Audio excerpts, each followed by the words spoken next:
दोस्तों knowledge max में आपका स्वागत है। आज अपने टॉपिक से हटके थोड़ी सी बात करते हैं। पर्सनल फाइनेंस पे आज बात नहीं करेंगे। हाँ, पर्सनल फाइनेंस से संबंधित कोई भी आपके सवाल है, कोई क्वेश्चन है, उसके बारे में आप ज़्यादा जानकारी चाहते हैं तो आप यहाँ पर इस ग्रुप को ज्वाइन कर सकते हैं। लिंक डिस्क्रिप्शन बॉक्स में है। दोस्तों आज हम बात करने वाले करंट अफेयर के बारे में। यूएसए कैसे सपोर्ट करेगा अगर इजराइल ईरान का कन्फ्लिक्ट और बढ़ता है तो, और ईरान क्या कर सकता है, इजराइल क्या कर सकता है, यूएसए कहाँ कहाँ से सपोर्ट कर सकता है, सारी चीजों पे डिस्कशन करेंगे। वीडियो थोड़ा लंबा होगा। करंट अफेयर में इंटरेस्ट है आपका तो don't forget to subscribe the channel और बेल आइकन जरूर दबा लेना।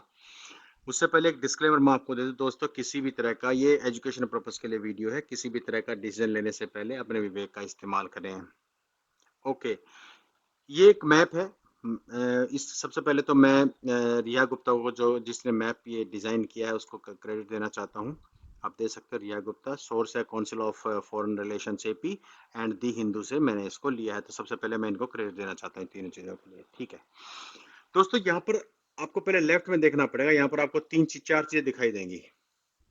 देखिए, चार चीजें दिखाई देंगी। पहली है रेड मार्क। रेड मार्क का मतलब है जहां अलग अलग, आप इस तरफ राइट साइड में जो रेड मार्क आप देख रहे हो अलग अलग, ये यूएस कंट्रोल्ड बेस हैं और ये बेस 15 सालों से ज्यादा के हैं यहाँ पर। दूसरा है यूएस मिलिट्री का प्रेजेंस। जो येलो या ऑरेंज आप देख रहे हो, ऑरेंज कलर है, यहाँ पर यूएस मिलिट्री अभी मौजूद है। एंकर का जो साइन आप देख रहे हो कहीं कहीं पे, यहाँ एंकर का साइन का मतलब है यहाँ पर यूएस नेवी के शिप खड़े हुए हैं। डिस्ट्रॉयर भी हो सकते हैं, एम्फीबियस भी हो सकते हैं, और अलग अलग तरह के शिप हो सकते हैं, राइट। और ये जो ग्रे एरिया आप देख रहे हो, ये एरिया, ये ईरान बैक्ड मिलिशिया यहाँ पर एक्टिव है। ईरान जिसको जो हिजबुल्लाह हूती इनको जो सपोर्ट करता है, वो यहाँ पर एक्टिव है। इराक, सीरिया और यमन में। तो इस पे हम डिस्कशन करने वाले हैं, इसको एनालिसिस करने वाले हैं। आप अपने कमेंट जरूर कमेंट बॉक्स में डालना, ताकि पता तो चले कि हम इस बारे में क्या सोच रहे हैं, हमारे विचार मैच करते हैं नहीं करते हैं। ओके दोस्तों, ये बिल्कुल कंफर्म है कि ईरान चाहे तो यहाँ से मिसाइल फायर कर सकता है इसराइल के ऊपर। अच्छा, मैं बता दूं पहले, ये इसराइल है, ये मैं बताना भूल गया आपको। ये इसराइल है, यहाँ पर आपको दिख रहा है ना छोटा सा, ये इसराइल है। और अगर यहाँ पर उसको अपनी मिसाइलें फायर करनी है तो उसको मिसाइल फायर करने के लिए वो इराक और सीरिया के ऊपर से मिसाइल फायर कर सकता है, या जॉर्डन के ऊपर से मिसाइल फायर कर सकता है, जो उसने कोशिश की लेकिन जॉर्डन ने उसको गिरा दिया। और दूसरी बात यह है कि इसराइल का जो आयरन डोम है, उसकी जो एक्यूरेसी है वो 95% है। तो 95% तो वो उसको हैंडल कर ही लेगा। पहली बात तो ये। और अगर आईसीबीएम, क्योंकि डिस्टेंस काफी काफी ज्यादा है, अगर ये लॉन्ग रेंज की मिसाइल ईरान रशिया से लेता है या खुद भी इसके पास उसको इस्तेमाल करता है, तो डेफिनेटली यहाँ पर मिसाइल फायर कर सकता है। ऐसी सिचुएशन में कन्फ्लिक्ट बहुत ज्यादा बढ़ेगा। इसराइल को सब जानते हैं, लेबनान में उसने धुआं धुआं कर दिया। ठीक है, सीरिया पहले से ही बर्बाद है, इराक के पास कुछ नहीं है, खत्म है इराक। यमन एक एक एक तरीके से रॉक कंट्री बन के उभरा है, क्योंकि यहाँ पर इस एरिया को ये बिल्कुल जैम पैक करके रखता है।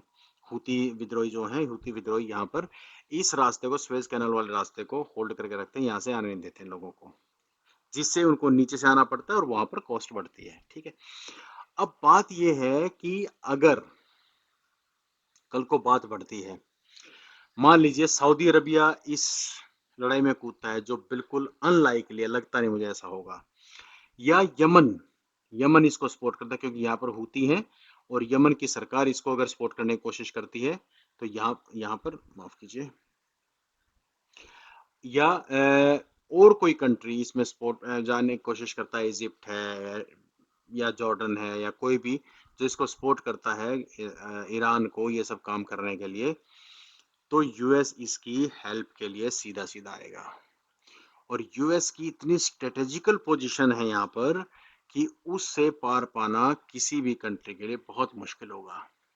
रशिया ईरान को सपोर्ट कर रहा है, लेकिन रशिया बहुत दूर है यहाँ से, और रशिया की प्रेजेंस यहाँ पे कहीं नहीं है, किसी भी एरिया में कहीं भी नहीं है। लेकिन अगर आप देखेंगे तो 1 2 3 4 5 6 7 8 तो उसके परमानेंट बेस हैं यूएस के, जहां पर 15 सालों से ज्यादा से पहले से यूएस वहां पर है, जिसमें से 2 बेस तो टर्की में है। अच्छा, टर्की भी इनडायरेक्टली कहीं ना कहीं इसमें अपना हाथ साफ करता रहता है। ठीक है, और यहाँ पर इसमें नेवी का बेस भी है, यहाँ पर नेवी का शिप खड़े हुए हैं। यहाँ पर साइप्रस के पास भी नेवी के हैं, इधर यहाँ भी नेवी के हैं, ठीक है। और इधर अगर आप देखोगे यहाँ पर यूएसएस अब्राहम खड़ा, लिंकन कैरियर जो खड़ा है, एयरक्राफ्ट कैरियर, वो यहाँ खड़ा हुआ है। तो एक तरीके से अगर आप देखो तो ये सारा एरिया, यानी इस तरफ का सारा एरिया इन्होंने प्रोटेक्ट किया हुआ है। तो यहाँ से तो कुछ लगता नहीं कुछ होगा, ठीक है। और आगे ग्रीस है, स्पेन है, हालांकि स्पेन ने अभी इंडिया के शिप वहां पर कुछ लेके जा रहे थे, इसराइल के लिए कुछ हथियार लेके जा रहे थे, जिसको स्पेन ने रोक दिया था। तो लेकिन ये इंटरनेशनल डिप्लोमेसी में होता रहता है ऐसी चीजें। अब यहाँ पर जो अगर बात करते हैं हम, यहाँ पर इधर यहाँ पे एमपीबीएस है, असॉल्ट शिप है, यूएसएस वॉरशिप है, लैंडिंग शिप है, यूएसएस न्यूयॉर्क है, यूएसएस ओकिल है। इतने जहाज यहाँ पर खड़े हुए हैं यूएस नेवी के। यहाँ पर डिस्ट्रॉयर हैं, यहाँ पे एमपीबीएस हैं, ये डिस्ट्रॉयर है कौन कौन से? यूएसएस बर्कले, यूएसएस एल्गे, USS Burke and USS Cole, 4 खड़े हुए हैं, ठीक है। और इस तरफ अगर देखें तो यहाँ पर भी डिस्ट्रॉयर हैं, USS John R, USS Murphy, और सबमरीन भी है, यूएसएस जॉर्जिया, यहाँ पर सबमरीन भी है। और इधर यूएसएस अब्राहम है, लिंकन एयरक्राफ्ट कैरियर है।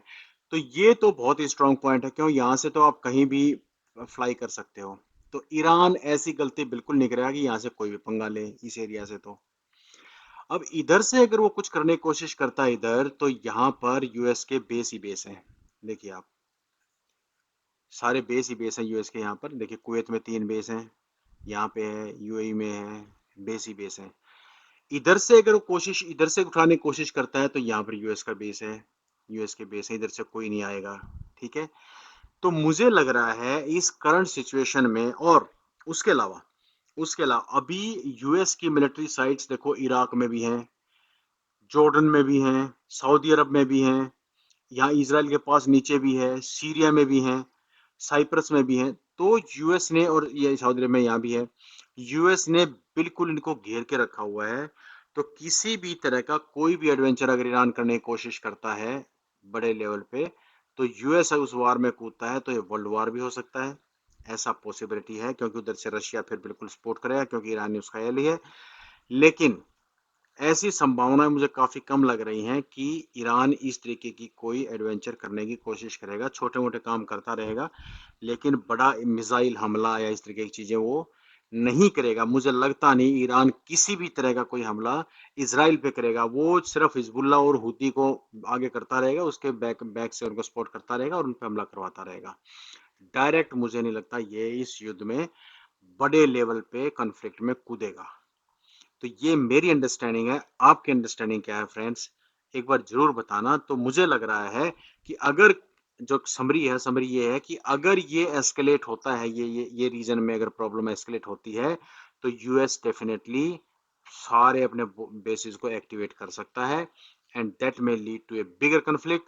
क्योंकि हो सकता है फिर रशिया या चाइना या कोई इस तरह के कंट्री भी यहाँ पर आकर अपना अधिकार जमाने की कोशिश करें। ये मेरा थॉट है, आप अपना थॉट बताना मुझे कि आप इस बारे में क्या सोचते हैं। नॉलेज मैक्स को सब्सक्राइब नहीं किया, सब्सक्राइब कर लीजिए। पर्सनल फाइनेंस ग्रुप को जरूर ज्वाइन कर लेना, लिंक डिस्क्रिप्शन बॉक्स में है। Thank you very much, take care, जय हिंद।